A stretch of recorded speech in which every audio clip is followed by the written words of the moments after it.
42 million people watched the video, but I was 10 feet away. I was holding a champagne tray when his hands closed around his pregnant wife's throat. The music stopped. The glasses went silent. And I did nothing. She didn't scream. She didn't collapse. She pulled out her phone, opened a recording app, and met his fury with a chilling calm. That single act, taken while she was still gasping for air, started the avalanche that buried a billionaire's empire. What happened next was not a scandal. It was a war. His lawyers called her unstable. His mother filmed her choking on the floor and said nothing. He froze her father's accounts, threatened her doctor, and paid off witnesses. He even sent her a photo of herself leaving a clinic with 4 words, "We are watching you." But she had already started recording him. This is the story of a woman who had nothing left to lose and used that to take everything back. When you stop waiting for permission to save yourself, that's the moment your freedom begins. If this story hit you somewhere real, tap the like button. It takes 1 second, and it means everything. Share this with someone who needs to hear it today. They might be listening in the quiet, waiting for a sign. And if you believe stories like this one matter, subscribe. Let's build something bigger together. Stay with me. This story is just getting started. I was polishing wine glasses behind the bar when my phone buzzed with the first news alert. My hands started to shake. Tori Ashford, the woman from the Gala, was in the hospital. The room I was in felt too small, the air too thick. I remembered the look in her eyes, the desperate gasp for air that no one seemed to hear but me. It felt like I'd swallowed sand. Was the baby okay? The thought was a punch to the gut. The news anchor's voice was a drone in the background, talking about a domestic incident. I saw a photo of her doctor, a kind-faced woman who looked exhausted. They said the baby, a little girl, was stable, but Tori herself had suffered significant trauma. My own hand went to my throat, a phantom ache blooming there. The phantom bruising was a brand of my cowardice. I touched my neck, tracing the place where his thumbs would have been. I couldn't stop. It was my way of admitting it was real, that I had stood there and watched a man try to crush the life out of his wife and unborn child until the world for her went black. Then a flicker of hope.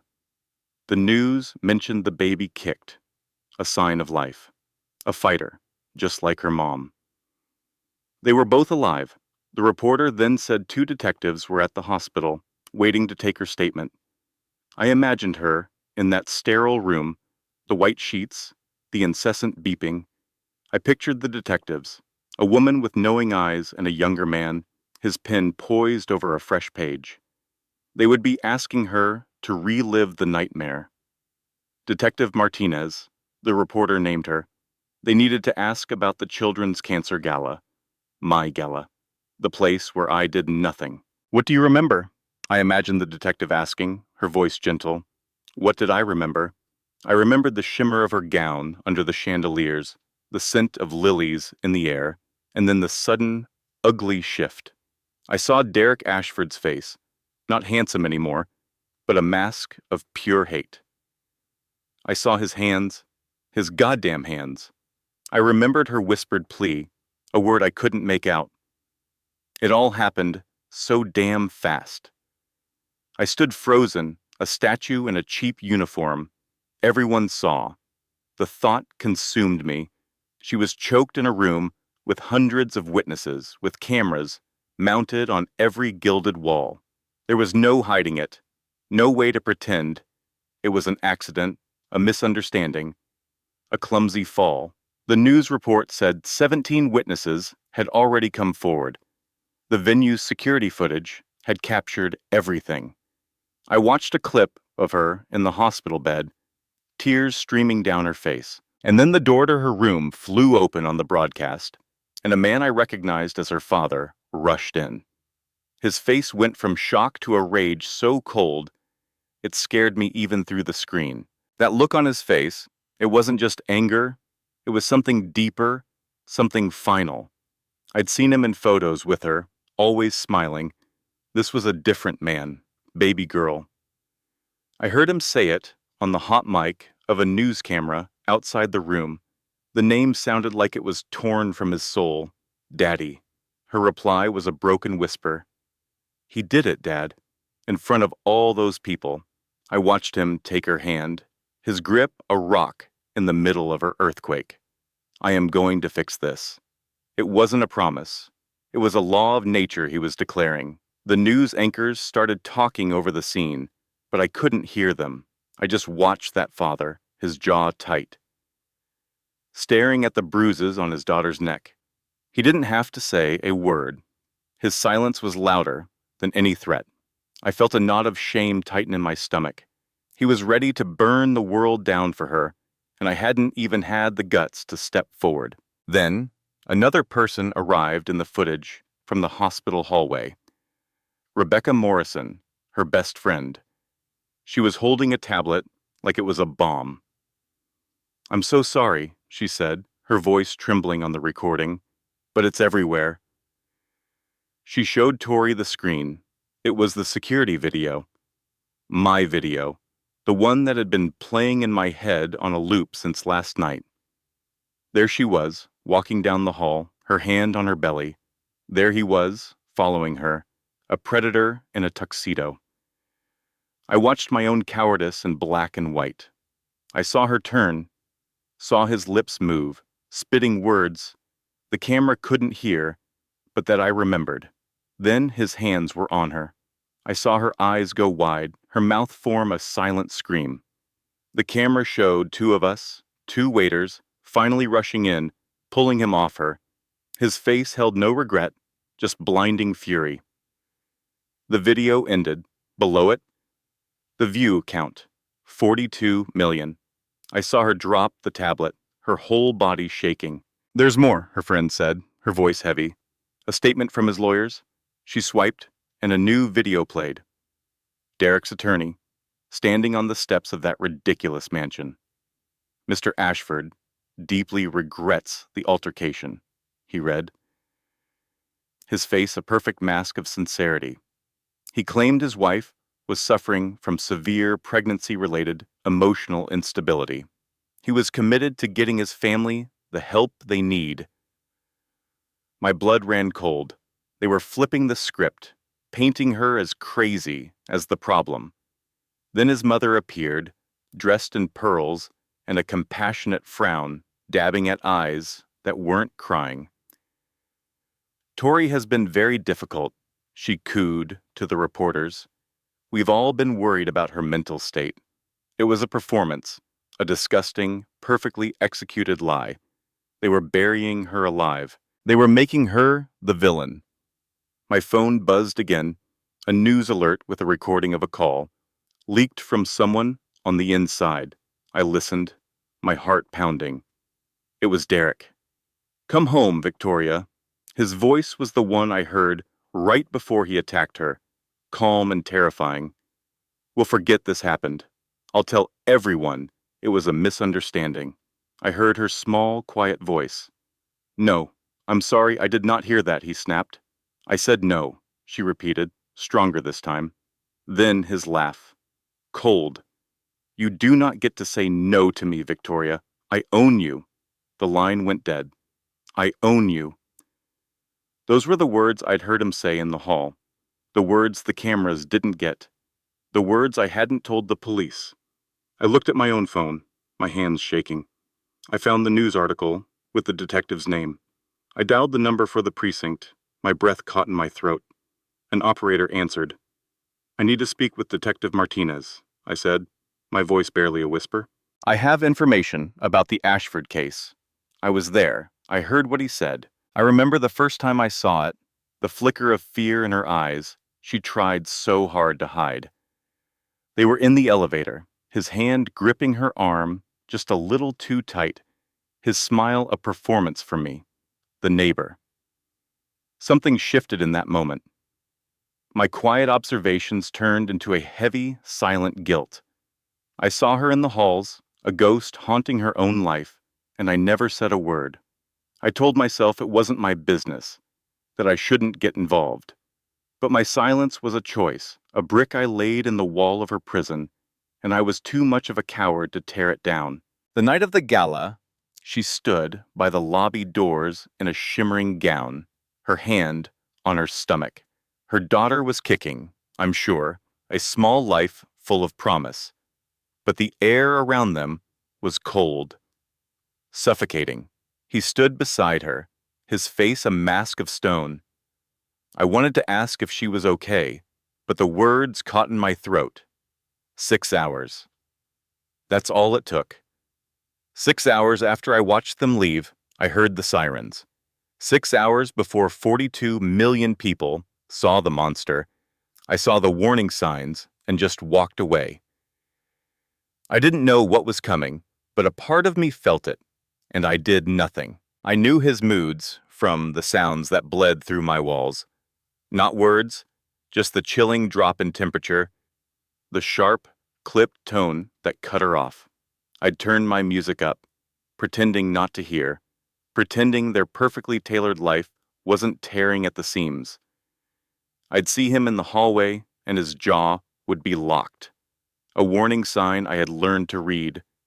A language of danger I was fluent in from a distance. She was 8 months pregnant, and I could hear the exhaustion in her silence, the constant ache of her swollen ankles, and the slow shuffle of her feet past my door. My hands would shake, wanting to help, but never brave enough to knock. His expensive cologne would linger in the elevator long after he was gone, sharp and overwhelming. I saw how she flinched when his voice got a certain edge. I remember seeing her once, looking at her reflection in the lobby doors, and she didn't seem to recognize the woman staring back. A stranger wearing her face. I knew she used to be someone else. Victoria Caldwell. A woman who ran things, who helped kids. He had been charming, I'm sure, the kind of magnetic man who traps you with his charm. I saw the trap, clear as day, every time they walked through the lobby, and I kept my mouth shut. The city lights blurred past his tinted windows, but I was there when the car pulled up. The camera flashes were like lightning, and his hand on her elbow looked so protective. Only I was close enough to see his fingers digging into her skin, his whispered command to smile through gritted teeth. I saw the smile she gave the cameras, the perfect, glowing wife. Tomorrow, I knew, those photos would be everywhere. The fairy tale life everyone envied. Nobody saw what I saw, the slight tremor in her hand, the way she held her breath until he let go. Nobody photographed what happened behind their closed apartment door. His mother, Margaret Ashford, was a statue of white silk and judgment. I saw her in the lobby once, air-kissing Tori's cheeks, while her eyes catalogued every flaw. Glowing, she'd said, and the word was a weapon, meaning you are not good enough for this family. I learned from Tori how to be quiet, how any response would be twisted and used against you. His hand was always there, on her elbow, her back, steering her like she was a prop, an accessory to his life. Then one day I saw her face light up. A genuine smile. For the first time in months, as she talked to an old friend in the courtyard. I think his name was Marcus, a journalist. For just a moment, she was Victoria Caldwell again, talking about her old nonprofit, her own future. She was alive. Then Derek's shadow fell over them. His grip tightened on her arm, and he cut her off, dismissing her dreams as pregnancy brain. He was smiling that tight, controlled smile he used when he was furious, but surrounded by witnesses. Someone was finally asking what Victoria wanted, and he couldn't stand it. He pulled her away, and I saw the light in her eyes go out again. My own inaction felt like a betrayal. That was the final push. The memory of her stumbling as he pulled her away, his fingers bruising her arm. I couldn't be a bystander anymore. The noise of my own silence was deafening. I couldn't let my fear make me a party to his cruelty. My hands were shaking, but I found her father's contact information. I took a deep breath, the kind that changes everything, and I made the call. It wasn't a grand gesture, just a quiet voice in a quiet room, but it was a start. "Hello," I said, my heart racing. "You don't know me, but I live next door to your daughter. There are things you need to know." I remember seeing her for the first time that night, a flicker of fear in her eyes that nobody else seemed to notice. It's funny how you can be in a room full of people and feel utterly alone. I was pouring wine when her husband, Derek, put his hand on her back. A gesture that looked like affection, but felt like a warning. She flinched, just a little. I saw it.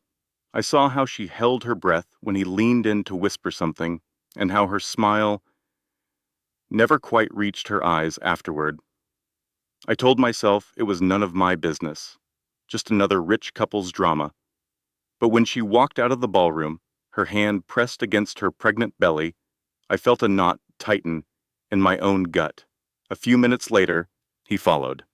I knew right then that I should have said something, anything, but I just kept clearing plates, pretending not to see. I was heading to the kitchen when I heard his voice, a low rumble of venom that didn't belong in a place like this. He had her backed against the wall, a giant eclipsing a star. He was so big, and she, 8 months pregnant, seemed so fragile, like a porcelain doll. I froze behind a potted palm, my heart hammering against my ribs. I told myself to move, to shout, to get a manager, but my feet felt like they were cemented to the floor. "You don't get to have opinions," he hissed, and his shadow swallowed her whole. The shame of my inaction burns hotter than any memory. I just stood there, a silent coward, as he closed the last bit of distance between them. His hand flew up, and for a second, that stretched into eternity, I thought the world had just stopped turning. I heard her gasp, a sound that will haunt me for the rest of my days. His hand clamped around her throat, and it was like a spell breaking. Me and Marco, another waiter, didn't even think. We just ran. I grabbed one of his arms, Marco the other.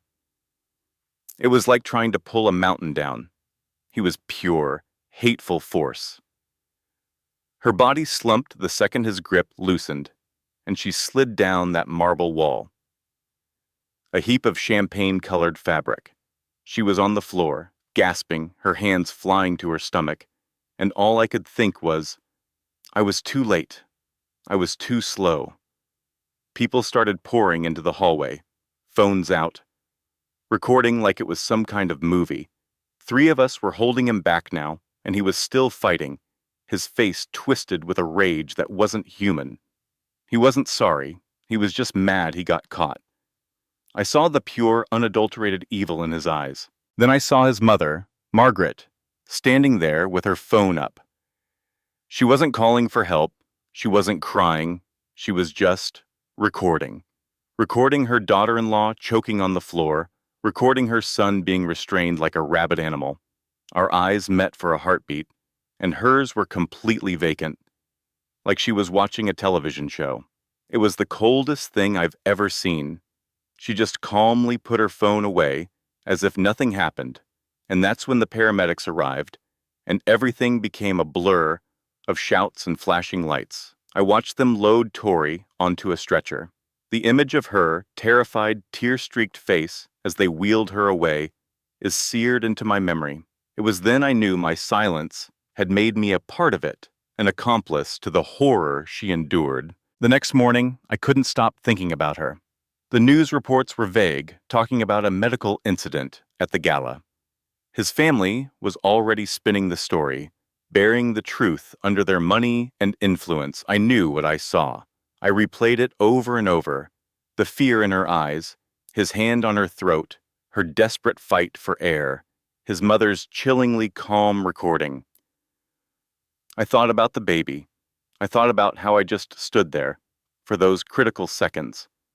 A detective had taken my name at the event, but I wondered if they'd even call. Would they listen to a waiter over a man like Derek Ashford? I looked at my own hands, the ones that pulled him away and felt nothing but guilt. They could have acted sooner. I could have acted sooner. I had a choice to make: forget what I saw or speak the truth, no matter the cost. The guilt was eating me alive. I knew what I had to do. I found the card the detective had given me, my hand shaking as I dialed the number. Every part of me screamed to hang up, to stay out of it, that it was too dangerous. The Ashfords could ruin my life over this. But then I saw her face again, gasping for air on that cold marble floor. I thought about what kind of man I wanted to be. Was I someone who stood by and watched evil happen because I was scared? Or was I someone who stood up even if my voice was shaking? I told the detective on the phone that I had more to add to my statement. I needed him to listen, to hear all of it, from the very beginning of the night. There was a long pause on the other end of the line. "I'm listening," he finally said, his voice calm and steady. I started from the moment I first saw them at the table. I told him about the look in her eyes, the way he controlled her with a look, a touch. I described the argument I overheard, how he told her she made him look like an idiot. I explained how he followed her into the hall, not like a husband, but like a predator. I recounted every single detail of the attack.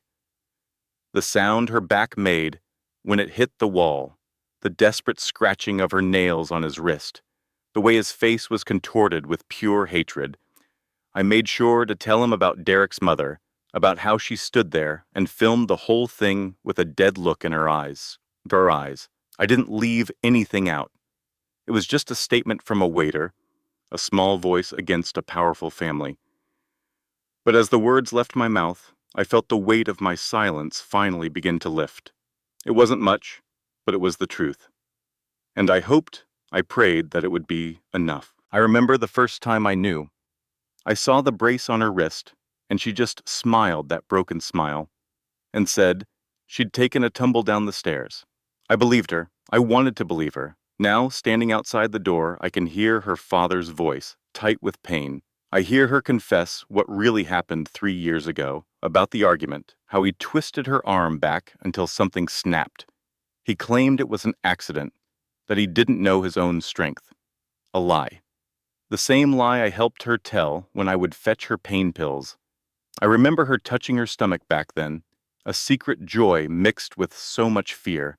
A baby, she thought, might fix him. Her father asks if she thought a baby would make it better. I hear her bitter laugh.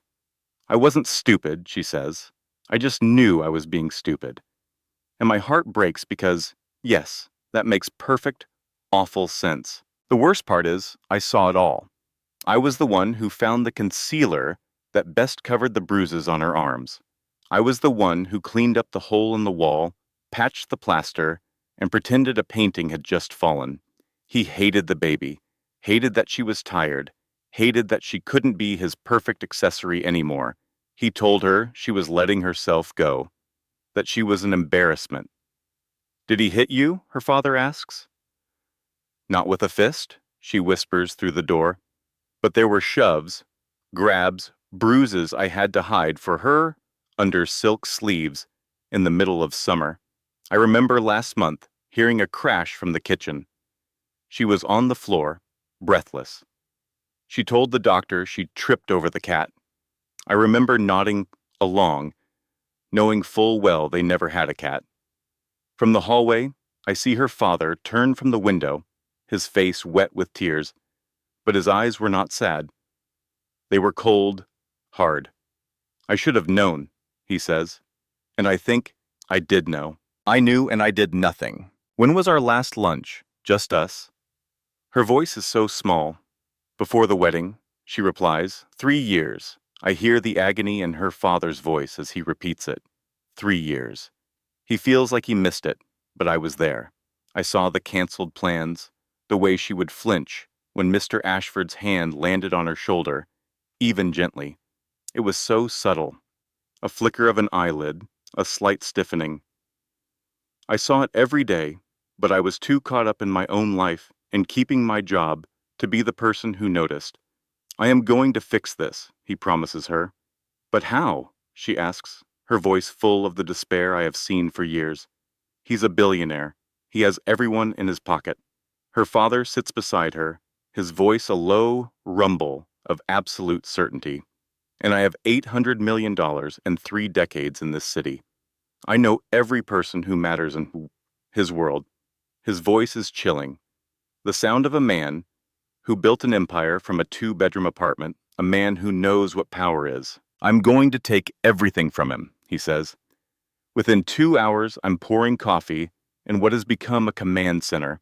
Papers are everywhere. 3 different cell phones are plugged into the wall. A woman named Diane Sullivan is the first to arrive. Mr. Caldwell's chief investment officer for 15 years.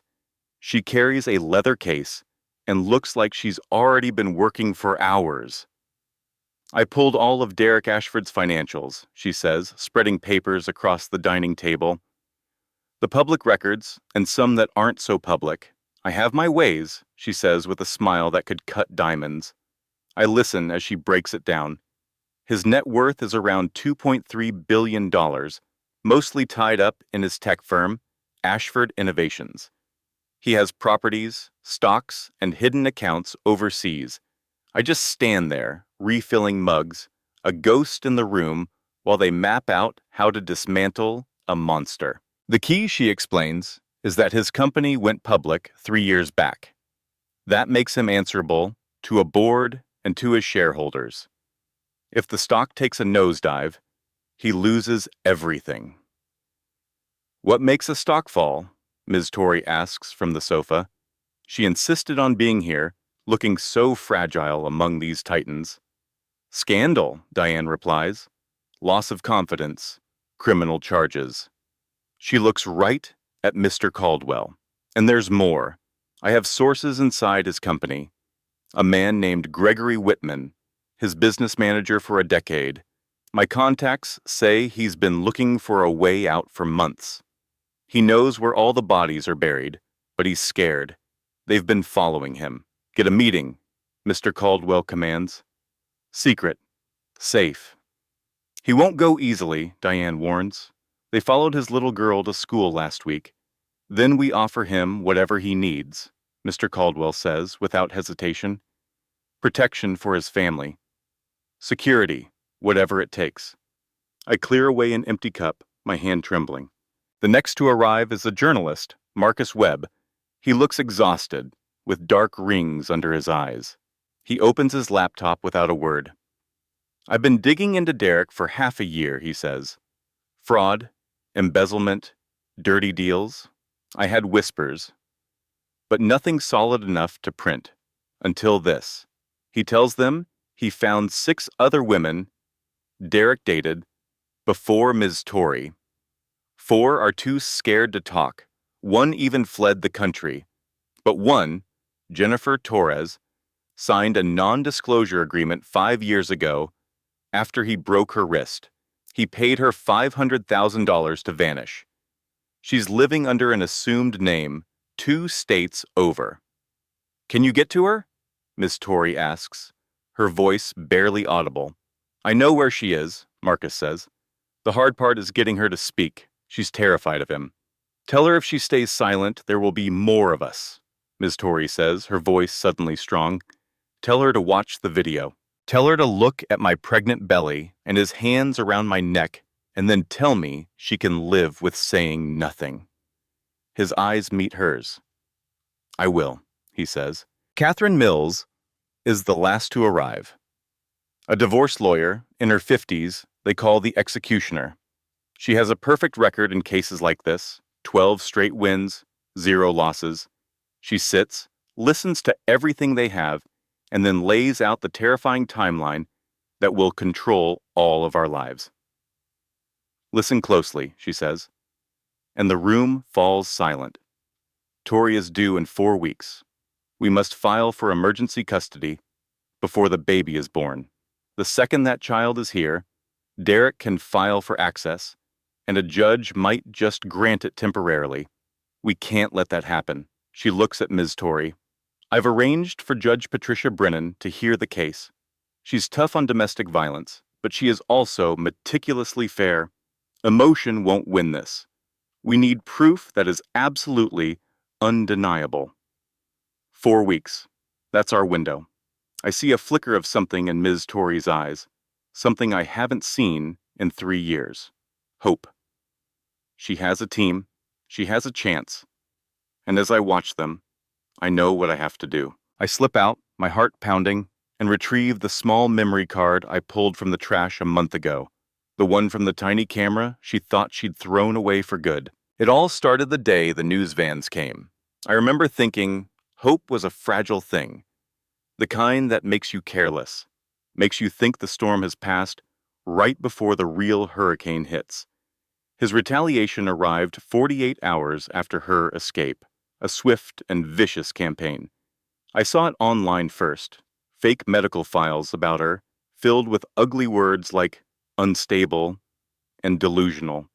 Then, some so-called doctor, a man who'd never even met her, was on morning TV talking about her mental state. From my kitchen window, I saw the panic on her father's face. All their money was gone, frozen. I watched on my tablet as she was branded a gold digger by strangers across the world. They were calling her a liar, a manipulator, a woman who trapped a good man. Then came the text they sent her, a picture taken from afar, a shot of her leaving a doctor's office. The message was chilling. We are watching you. Come home. The worst was yet to come. His lawyers went after her doctor, threatening to ruin her practice, trying to force her to say Tori's injuries were fake. They wanted the doctor to claim she'd done it to herself. That evening, I was in my garden and heard her father, James, on the phone. His voice was hollow, defeated. A key witness had backed out, frightened after his own family was threatened. James hung up, and for the longest time, he just stood there, staring at nothing. I heard him through his open study window, talking to someone named Catherine.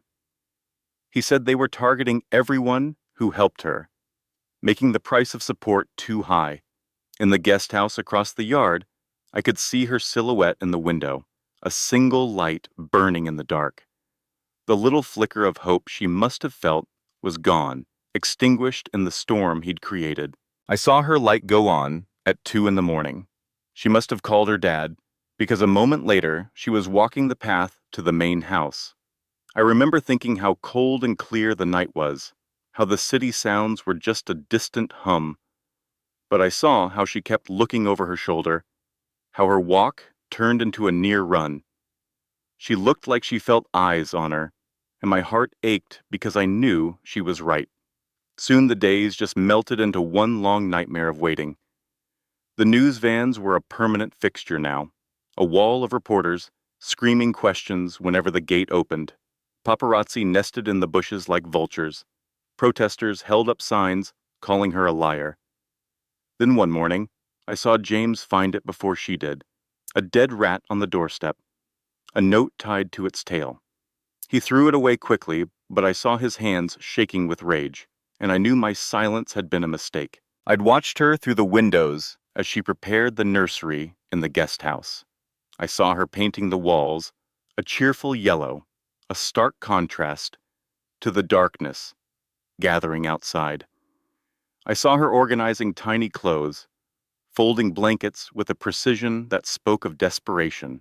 I even watched, my heart in my throat, as she built the crib herself, heavily pregnant because it seemed the only thing she could control. One afternoon, her friend Becca arrived, and I felt a wave of relief. I saw her find Tori on the nursery floor, lost in a sea of baby socks, sorting identical pairs for hours. I couldn't hear Becca's words, but I saw the deep concern etched on her face. Organizing, I imagined Tori saying, holding up the tiny socks as if they were the most important thing in the world.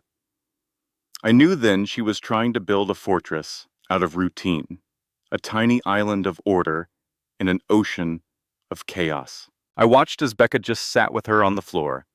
She gently took the socks from Tori's hands, I could only imagine what was said, but I saw the dam break. All the fear and pressure she'd been holding back finally came pouring out. I saw her shoulders shake with sobs.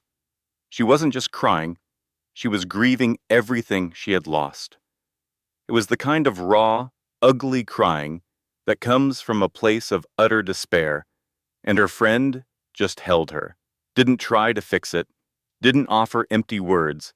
She just held her, a silent promise that she wasn't alone. Being strong doesn't mean not breaking down, I whispered to my window pane, as if she could hear me. It means breaking down and then letting someone help you back up. Becca was her anchor, and for a moment, I let myself hope that it would be enough. She wept into her friend's shoulder, a storm of grief for a life that had turned out to be a lie for the man she thought she knew, and for the version of herself she'd lost along the way. When it was over, she looked empty, but lighter. Later that night, around 3 in the morning, I saw the nursery light flick on again. I pictured her in there, unable to sleep, the baby moving inside her. I saw her sit in the rocking chair, a lonely silhouette in the moonlight, surrounded by all the things she had prepared with such love: the crib, the tiny blankets, the books she probably imagined reading aloud. She had built this little haven, expecting him to be there with her, to be a family. What a bitter thing it must have been to sit in a room built for two, all alone. "I'm sorry," I thought, directing it to the shadowed window. "I'm so sorry I never said anything." I watched her pick up a little piece of clothing, folding and unfolding it. I remembered seeing her when they first moved in. She used to run every morning, a flash of energy and purpose. I hadn't seen her run in years. He must have put a stop to that too. I remembered the parties they used to have, the sound of her laughter, and her friends filling the air. Slowly, the visitors stopped coming. The laughter faded, until only Becca was left. He had cut her off, piece by piece, isolating her until he was her entire world. I'd even noticed it at a neighborhood barbecue years ago. She'd started to voice an opinion on something, then stopped mid-sentence when he gave her a certain look. She just smiled and agreed with whatever he said after that. She had slowly erased herself to make room for him. He told her she sounded stupid, I'm sure of it, that her thoughts embarrassed him. So she stopped having them. She became a mirror, reflecting his views. A memory of my own mother came back to me, her voice fierce even as she was fading. "Never let anyone make you small." Tori had been made so small she was almost invisible. The image of James, finding that dead rat, flashed in my mind. My silence was a coward's choice. I turned from the window, went to my security system, and found the footage. A figure in a hoodie leaving the package.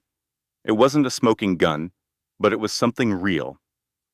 I copied the file to a memory stick and slipped it into an envelope with a note. "From a neighbor who sees you." Under the cover of darkness, I walked over and put it in their mailbox. It was a small act, but for the first time in a long time, I hadn't just watched. I had acted. I remember the first time I saw her after she'd started to disappear. Victoria Ashford used to fill a room, but that day she just seemed hollowed out. I watched from my desk as she walked toward his office, her eyes fixed on the floor. I saw the faint purple marks on her neck, hidden under a silk scarf.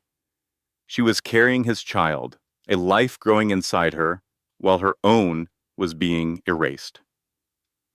I just sat there, frozen. My promise to myself to always speak up felt like a lie. I thought, I have to do something. 22 days. That's how long I'd been counting. Watching, waiting, and then a thought surfaced, quiet and sharp. It wasn't a plan anyone else would come up with. It was small, risky, and it would be entirely mine. I couldn't sleep that night, tossing and turning until 4 in the morning. I kept thinking about something I overheard our lawyer, Diane, say. Gregory Whitman, our CFO, had nervously mentioned a mistress before he clammed up. Company funds, an apartment, all of it. I pulled up Derek's Instagram, the perfect picture of a CEO, all charity galas, and corporate handshakes. Nothing personal. I checked who he followed, who tagged him. It was all a dead end. But I knew about the second phone. I'd seen him pull it from the office safe late one night, his back to the door, thinking no one was there. I never said a word. You learn quickly not to ask Derek Ashford questions he doesn't want to answer. My own phone vibrated, and I nearly dropped it. An unknown number. My heart was pounding as I answered. It was my chance. Using a voice-altering app, I whispered, my voice shaky, terrified of being traced, of being heard. Check his second account, I said, the words feeling foreign in my mouth. The username has DA and numbers. I hung up before she could even breathe a response. I sat in the dark, clutching my phone, my knuckles white. I didn't know if she'd believe me, if she'd even understand the garbled, terrified voice on the other end, but I had to try. I had seen her public search, her desperate scrolling. I started typing different combinations myself. DAA2019, DA private, DA8834. Then I found it. A locked account, 3 followers, and one of them was a model, Amber Collins. I clicked through to her public feed. She was 26, impossibly beautiful, with the kind of practiced confidence I could never imagine having.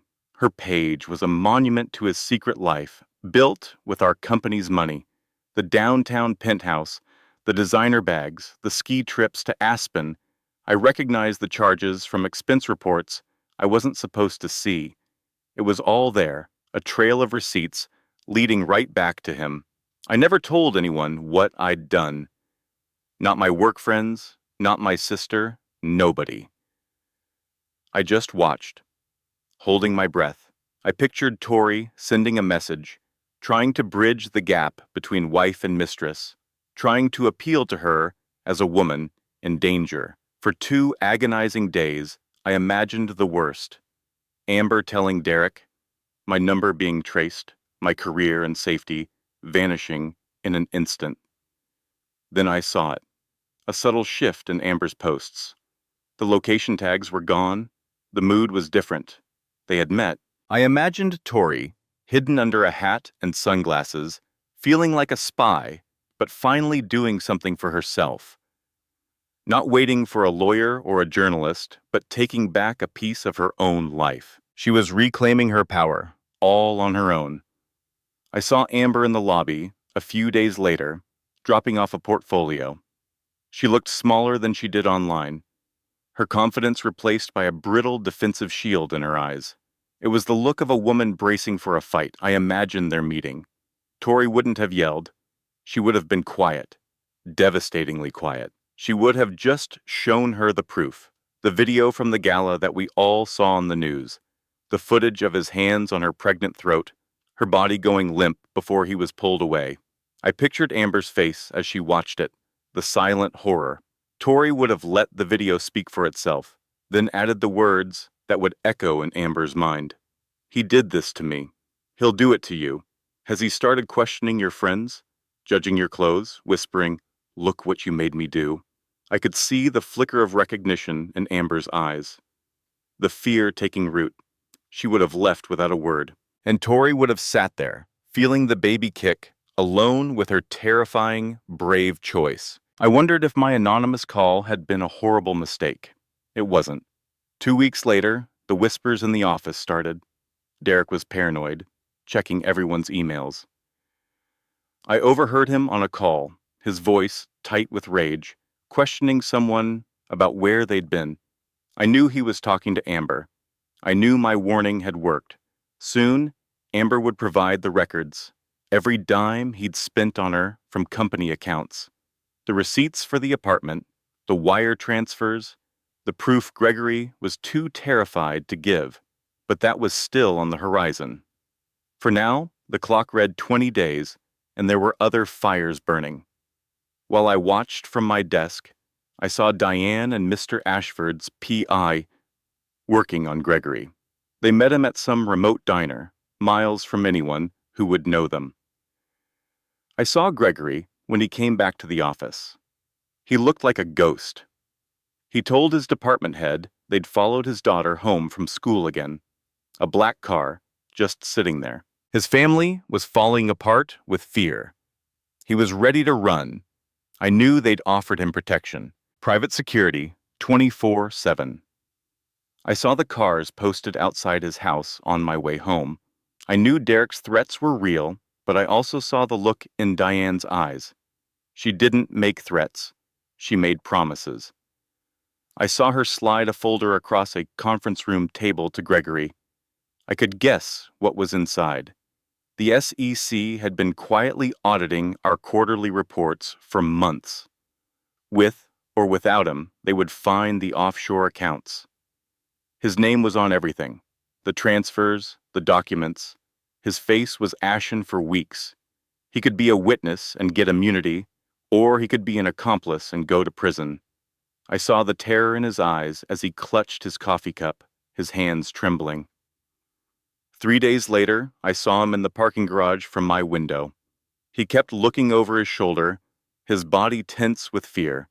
He passed a USB drive to Mr. Ashford's investigator, and then he was gone. I remember the first time I saw him yelling at her in the garage. It was just after they moved in. $200 million wasn't a number I could even comprehend. But I saw the fear in the eyes of the man, Gregory, who fled their apartment one afternoon. I should have said something then. Instead, I just watched from my window as he walked away, his hands shaking.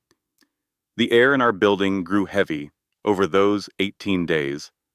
I saw the lawyer, Catherine Mills, arrive with a subpoena for the doctor. It felt official, serious. Then I saw Derek's lawyers, vultures in suits, serving their own papers. I knew they were threatening the doctor, trying to bury whatever secrets she held. I'd see her, Dr. Hoffman, sitting in her car in the parking garage, just thinking. I wondered what it was like to be asked to choose between your career and doing the right thing. I had already made my choice by doing nothing.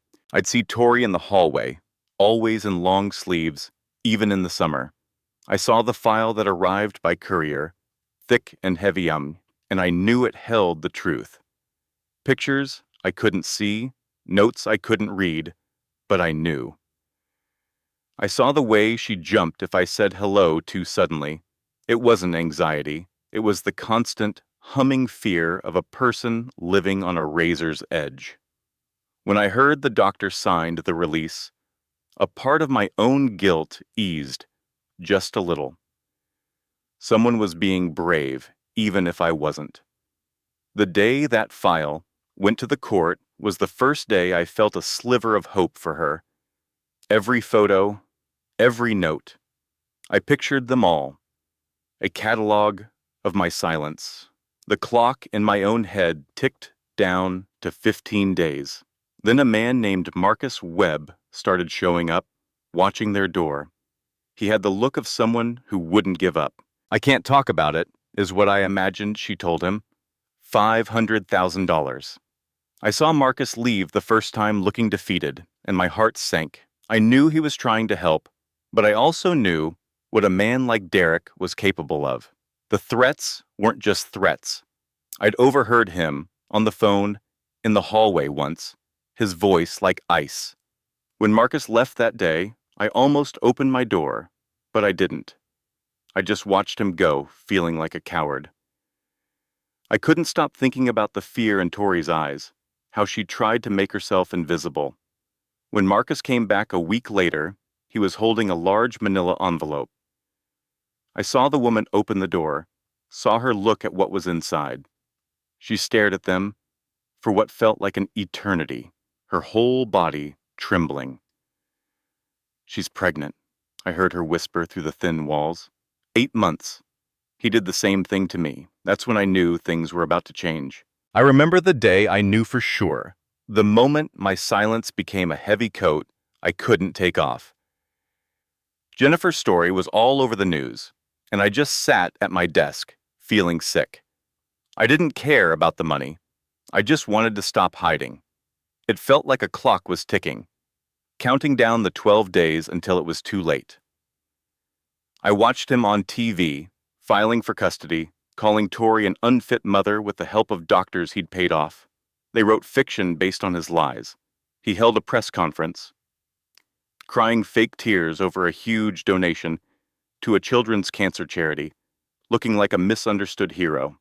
He talked about his wife, Ash, as if he hadn't left her for dead, promising to move forward with grace. The whole world started to believe him. The comments online were a gut punch. Maybe she is unstable, they said. He seems so genuine. I knew it was all a performance. I saw his legal team in the office, their faces grim, and knew they were fighting a war on two fronts. One in court, one in public opinion. It was working. The despair I felt was nothing compared to what Tori must have been going through, knowing she'd have to face him, to tell everyone what he'd done with him sitting just 10 feet away. I felt like a coward for just watching. I couldn't imagine having that kind of strength. I just kept my head down, did my work, and hated myself for it, my hands shaking just thinking about what she had to do next. She pressed on, though, making a choice no one saw coming. His voice, when I heard it through the wall, was the one he used in the elevator, the charming one. "Victoria, I'm glad you called." He was walking right into her trap, and he couldn't even see it. It was all about his ego. He thought he had her right where he wanted her. I heard her ask what would happen to the people helping her, and then his true self came out, the mask slipping. "Your father is going to regret what he started. I will bury him." He listed them off, one by one, everyone who had stood up to him, Catherine Mills, Marcus Webb. He even mentioned the man I'd seen fleeing their apartment. Gregory is a dead man walking. I stood with my ear pressed to the wall, my heart pounding. She was recording him. She was magnificent. I remember the first day I knew. He gave her a look across the dinner table, a flicker of ice in his eyes, and her story about lunch with a friend just stopped. That was years ago. The silence grew until it filled every room of that house. I polished silver and dusted shelves, a ghost in their lives, my own silence a heavy cloak. I knew about Gregory's daughters, knew their school, had even packed snacks for them when they visited. So when I saw Tori's jaw set like stone, in those final days, her eyes holding a terrible, secret fire, I prayed she had a weapon I couldn't see. I just kept my head down, a coward who knew too much. I heard his car screech away that night, and I just hoped she was finally fighting back. My guilt was a constant bitter taste in my mouth. Then 10 days before the baby was due, the fire I'd seen in her eyes erupted for the world to see.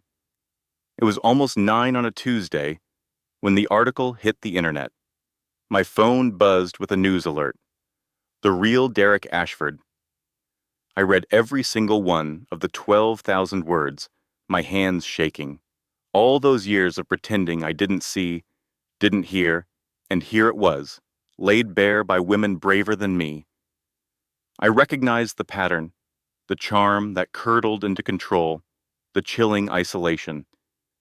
I remembered Jennifer Torres, how she vanished one day, her arm in a cast. He'd told us she was clumsy. I read about the check for $500,000, and I felt sick. She'd signed it because she was terrified, and I had stayed silent for the same reason. I remembered the intern, a kid just trying to impress, ducking as a laptop flew past his head. I remembered the assistant who left in tears and never came back. We all just learned to step carefully around his rage. Reading Gregory's words about the offshore accounts, the secret transfers, it was all there. I'd seen the documents on his desk. Then I saw the stills, from the Gala security video. Her face, the terror, his hands, and I knew my moment had come. I was the one who managed the security server. I knew he'd try to erase it, and I knew I couldn't let that happen. Gregory called him a monster. I had just called him Sir, and I hated myself for it every single day. Within an hour, the house was a war zone. I could hear him screaming into his phone, the sound of glass shattering against a wall. The news ticker on the television showed the stock price plunging 15%. His denials were hollow lies that we all knew were lies. I stayed in the kitchen, my heart pounding, with a fear so old it felt like part of my bones. But this time, something else was there too. A fragile, stubborn resolve. He would never stop. He would crush her, take that baby, and move on to the next person. Every word I had ever overheard, every bruise I had pretended not to see, coalesced into a single, terrifying thought. If I don't do something now, I am just as guilty as he is. His arrogance would be his downfall, and I would hand them the shovel. I watched the news reports from the trial every day, my stomach in knots. On day one, I saw them play the security footage, my footage. The clip I copied to a hidden drive in the middle of the night and mailed to Catherine's office with no return address. There it was on a giant screen for a judge to see. No sound, just the raw, silent violence I had witnessed from the control room, his hands on her, the waiters rushing in. I heard them play the recording of his voice, threatening Gregory's little girls. The entire world now heard the monster I'd served coffee to every morning. My hands trembled, not with fear, but with a strange, unfamiliar relief. I had done one small thing right. On the second day, Margaret Ashford took the stand, the picture of grieving motherhood. I'd known that woman for a decade. She was as cold and cruel as he was, just quieter about it. I watched her lie, calling Tori manipulative. Then Catherine played the video from Margaret's own phone. I had seen her filming it that night, her hand steady, her expression unreadable. She didn't call for help. She just filmed. As Catherine's voice cut through the courtroom, asking why she just kept recording, I saw Margaret's perfect composure crack. Her shock was a lie. She was gathering ammunition, and for the first time, someone had turned the weapon back on her. I almost smiled. When the judge delivered her ruling, I was cleaning the marble foyer, the television on in the living room. The words washed over me, overwhelming, deeply disturbing, a consistent pattern. I stopped, cloth in hand, and just listened. The judge's voice was steel. She saw right through him, called his defense an insult, called his actions what they were. Attempted murder, sole legal and physical custody. I sank onto the bottom step, the breath leaving my body in a rush I hadn't realized I was holding. He was out of her life. He was out of this house. For the first time in years, the silence didn't feel heavy and suffocating. It felt clean. An emergency protective order. 500 feet. The case was being sent to the district attorney. He was going to face real consequences. A gavel came down on the TV, and I heard the faint sound of sobbing. It was over. The ticking clock they'd all been racing against had stopped with 3 days to spare. 2 days later, a call came to the house landline. It was James, Tori's father. His voice was thick with joy. He said Tori was in labor. The baby was coming. I hung up the phone and walked over to the window, looking out at the quiet street. A new life was beginning, free from the shadow of this place. My small secret act had mattered, and in the quiet of that empty mansion, I finally felt a sliver of peace. I remember the first time I saw the bruises on her neck weeks ago, during a routine checkup. I'm a nurse. I should have said something, but I didn't. That silence echoed in my head the day she was rushed in. The initial joy of a delivery quickly soured. I saw the look on Dr. Hoffman's face, a shift from calm to grave concern. "You're at 7 centimeters," she'd said, but her eyes told a different story. I was one of the nurses she called over, and I heard the whispered words that still haunt me, the ones meant only for the anesthesiologist. The cervical bruising from the strangulation is causing complications. My gut clenched with regret. I watched her father and her friend try to be rocks for her, all of us caught in a nightmare that began long before the first contraction. The room became a storm of quiet efficiency. My hands knew the procedures, but my mind was stuck on the bruises I ignored. The calm beeps of the monitors turned into shrill, frantic alarms. When Dr. Hoffman declared an emergency C-section, it felt like we were fighting a war where the worst damage had already been done. I helped wheel her to the operating room, her terrified voice asking if the baby was okay. Charlotte's first cries were a beacon of hope in the chaos, loud and strong. But then the calls for blood started. Tori was hemorrhaging badly. I watched her father's face, a terrible mix of awe for his new granddaughter and sheer terror for his daughter, who was bleeding out on the table right in front of us. 48 hours later, she finally woke up in the ICU. I was checking her vitals. The room was dark, filled with the hum and beep of the machines, keeping her stable. I watched her reach a trembling hand toward the bassinet, just to touch her baby's fingers through the plastic railing. She was too weak, tangled in tubes and wires, to hold her own child. That was the real price of his violence, and my silence felt like a stone in my stomach. The weight got heavier when her lawyer, Catherine Mills, walked in. I tried to fade into the background, but I heard every word. He had filed a motion, claiming the very injuries he'd inflicted made her an unfit mother. The cruelty of it was breathtaking. It was a new level of evil, using her medical crisis, a crisis he created, to steal her baby. Then came the news about her colleague, Gregory Whitman, found beaten, his laptop with all her evidence gone. It wasn't a mugging, it was a message. Derek's influence was a poison spreading everywhere. I saw Tori lying there, her father pacing the hall outside, looking 10 years older, and I felt so useless. She could barely move, yet she was fighting a war on 3 fronts. All I could do was offer her ice chips and check the monitors, a silent witness to a slow-motion demolition of a family. I overheard her whisper to Charlotte, "I won the hearing," and it didn't matter. The despair in her voice was a knife twist, but her lawyer was unshakable. "Then we don't stop," Catherine said, turning the bedside table into a war room. I watched, amazed, as Tori dictated her legal response between waves of pain, her words sharp and clear, despite her broken body. The core of their argument was simple and devastating. He was punishing her for the injuries he had inflicted. I adjusted her pillows so she could speak more easily, feeling a small part of her fight, a quiet rebellion against my own past inaction.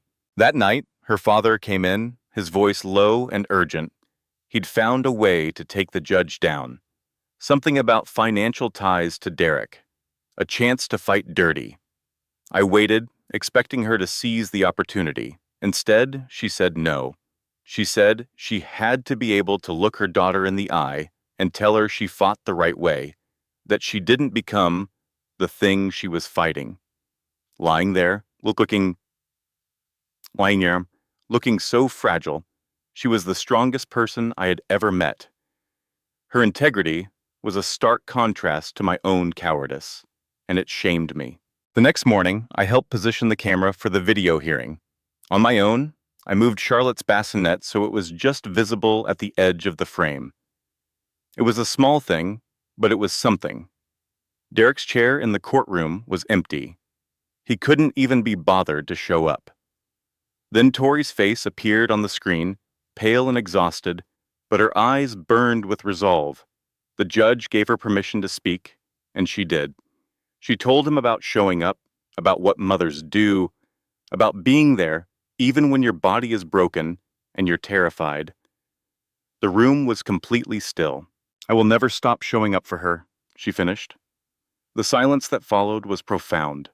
The judge looked from the screen to Derek's empty chair, and his decision felt inevitable. Motion denied. Relief hit me so hard I had to lean against the wall. A few days later, while I was getting Tori ready for her move to a regular room, I remembered. The delivery, room chaos, her bag falling, a tiny flash drive sliding under a supply cabinet. I'd logged it in patient belongings.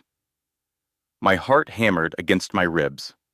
I retrieved it from the lockup and found Catherine. I think this belongs to Tori, I said, my hand shaking as I held it out. It must have fallen.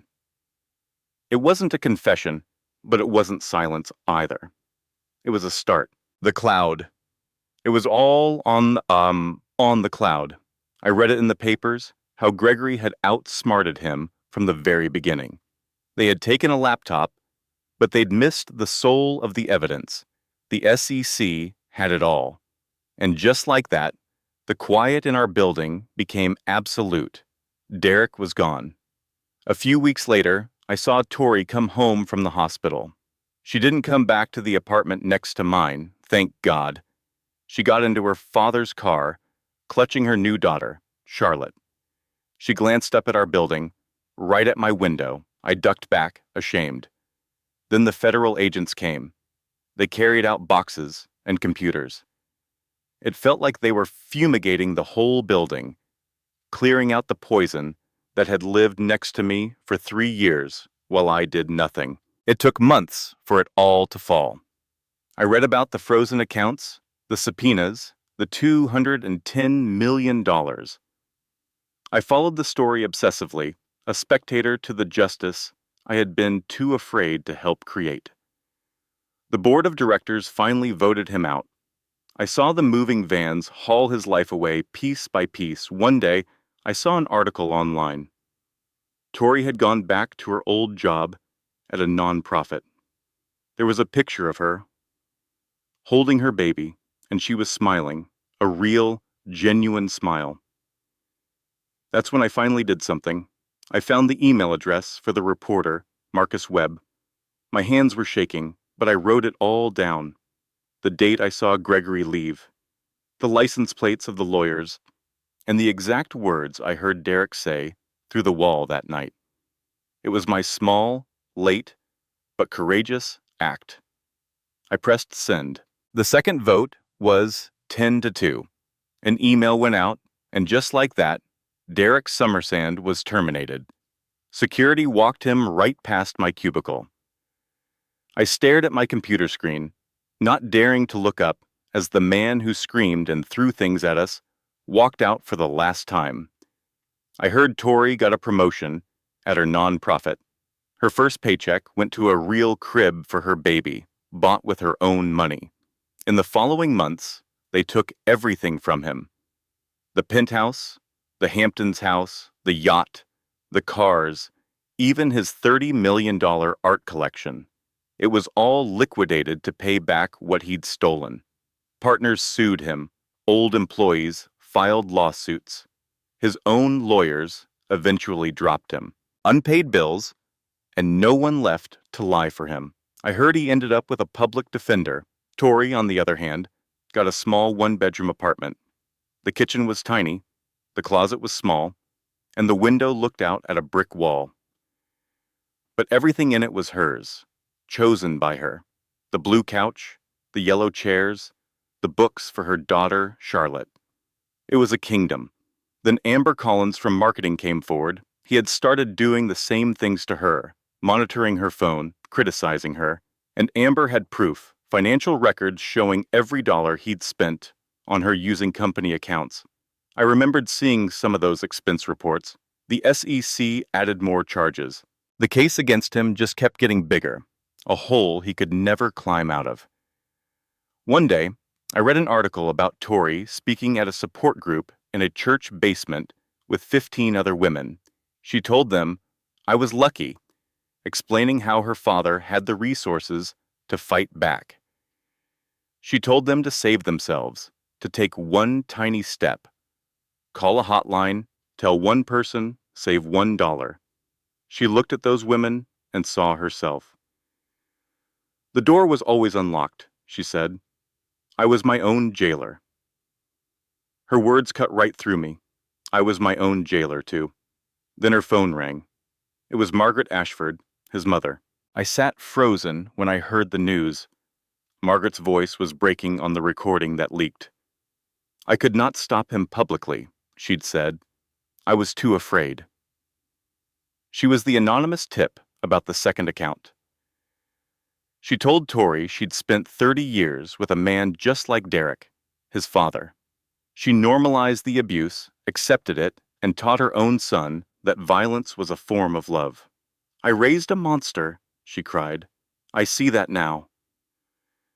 Her confession didn't excuse her, but it was a chilling look at what happens when silence goes on for too long. Tori didn't forgive her, but I think she understood. Margaret was a version of who Tori could have become. The supervised visit was in a gray facility with humming fluorescent lights. A social worker sat by the door. Tori held their 4-month-old daughter, Charlotte, on her lap. I saw the pictures later. Derek looked like a different person. He'd lost so much weight, his cheap suit hung off him, and he had dark circles under his eyes. He looked 10 years older. The trial had only lasted 2 weeks. The evidence was just too much. Tori had testified, calmly telling the jury everything, pointing to the scars on her throat. They believed her. Guilty. He looked at Charlotte, his face a mix of grief and regret. She is beautiful, he said, his voice hoarse. Can I hold her? No, Tori said. Victoria, please. You tried to kill her. Tori's voice was steady. When your hands were around my throat, you were killing both of us. You do not get to hold her. I could imagine the old anger flashing in his eyes, but he was powerless there. The cameras were on. Security was waiting. I am sorry, he said, blaming pressure, family, saying he wasn't himself. Stop, Tori said firmly. You are yourself, Derek. The man who twisted my wrist, who isolated me, who tried to strangle me. I was sick, he pleaded. You are not sick, she said. You are abusive. As I read her final words to him, you destroyed your life. I opened my laptop. I found the old files I had saved, the expense reports he forged. With a shaking hand, I attached them to an anonymous email and sent it to the prosecutor. My silence was finally over. Your choices create your consequences. I read Tori's victim impact statement online after the sentencing. Her father spent $800 million trying to save her and her daughter, Charlotte. That is what love is. Not control, not ownership. It's sacrifice, protection, putting someone else first. I pictured Tori in that room, holding her baby, who was just reaching for a toy, oblivious to the man whose life was ending. She would let Charlotte decide for herself, one day, if she wanted to know him. That was her choice to make. I saw the news footage of Derek being led away, his face crumbling, finally realizing he couldn't do it. The door shut behind him, and it was over. Then I saw Tori walking out into the bright afternoon sun, her friend Becca waiting for her. The reporter asked how she felt. She just smiled a little, a real smile, and got in the car. I remember the first time I saw the shadow of a bruise on her arm, just above her wrist. It was summer, and I had offered her a lemonade. I told myself it was none of my business, a heavy, cowardly thought that settled in my stomach and stayed there for years. The news of his sentence felt like I could finally breathe again. A week later, I saw it online. 25 years for everything he did. I knew then it was truly done. I saw Tori at the park, her little girl, Charlotte, only 7 months old, giggling on the grass. Tori pushed her on the swing, her face so calm. I watched her read a text on her phone and then put it away, her smile never fading. That pure, happy sound of her daughter's laugh felt like a world away from the muffled cries I used to pretend I couldn't hear through the walls. That night, her apartment light stayed on late, and I knew she was finally writing her own ending to a story I had only ever been a silent, guilty witness to. It means you want to understand the truth about me, your father, and everything that happened. This is what I need you to know. Your father was abusive, not because of work, pressures, or family stress, or anything outside of himself. He was abusive because he chose to be, hurting those he said he loved. That was his decision, not mine, and certainly not yours. I stayed with him for 3 years, making excuses for his behavior and ignoring every warning sign. I mistakenly believed I could fix him, that love was all it would take. I learned that love can't change someone who doesn't want to be changed. I also discovered that seeking help isn't a sign of weakness. It's a testament to strength. Your grandfather, Becca, Dr. Hoffman, Catherine, Marcus, Gregory, so many people helped me find my way out. I couldn't have done it on my own, and there's no shame in that. The day I stopped waiting for his permission to save myself was the day I found my freedom. You are not to blame for your father's choices. His actions don't define who you are or who you'll become. You have the power to create your own future. I will never allow anyone to diminish you, and I will teach you to stand tall, speak your mind, and be unapologetically you. That's the lesson your grandmother taught me, and it's what I'm passing on to you. She paused the recording, saving it to add more later, creating a complete and honest picture for her daughter. No sugarcoating, no resentment, just the raw truth, wrapped in love. 500 miles away, Derek Ashford sat on a cold metal cot inside a 6-foot by 8-foot cell. The constant buzz of a fluorescent light, his only company. Dressed in an orange jumpsuit, he had nothing. No pictures, no mail, no visitors. His bank account was empty, his company dissolved, his homes, cars, yacht, and art collection all gone. The power his name once held was erased. 25 years loomed before him, a future of concrete, bland food, and endless silence. He closed his eyes, haunted by the only image that remained, the supervised visit where Charlotte, at 4 months old, sat on Tori's lap, reaching for a toy, completely unaware of the stranger sitting across from her. He was just a man at a table, her father in name only. By the time he was released, he'd be a ghost from a past she never knew. I remember the first day he moved in, the chill that settled over the hedges separating our homes. I told myself I was being silly. But I watched. I saw it all. And now, all these months later, I see little Charlotte in their window, a tiny warrior, pulling herself up onto the coffee table. She's been at it for days, a stubborn little thing. She'd grip that edge, push with all her might, stand there swaying, and then tumble. But she never cried, not once. Instead, she'd flash this gummy grin and just go at it again. Her mother, Tori, is always there on the floor, a quiet guardian. I can see the pictures on her wall from here. So much love, so much life before him. I never saw a single photograph of that man, Derek. Just now, I saw Tori's phone light up on the table, a message glowing. She looked at it, and a weight I've seen her carry for so long seemed to just lift. She put the phone down, her face turned away from me. Then she looked back at her daughter. Charlotte grabbed the table again, pulled, wobbled, and then found her balance.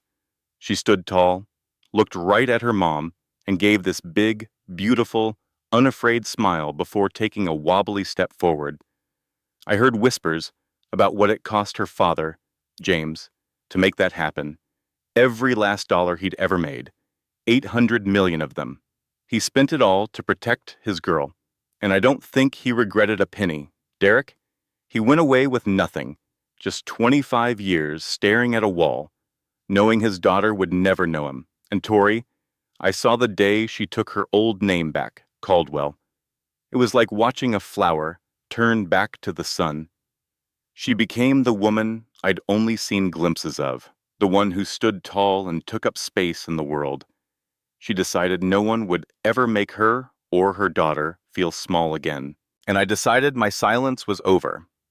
It was a small story, my story, just things seen through a window. But my truth had value. I sat at my kitchen table, pen in hand, and began to write my own statement for the record. It was my turn to do something that mattered, to make sure my small voice would one day help keep them safe forever.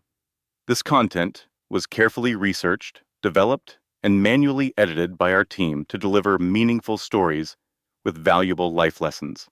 Every narrative is crafted to entertain, inspire, and empower our audience. We believe that great stories can change lives, and we are committed to bringing you content that matters. Thank you for being part of our community.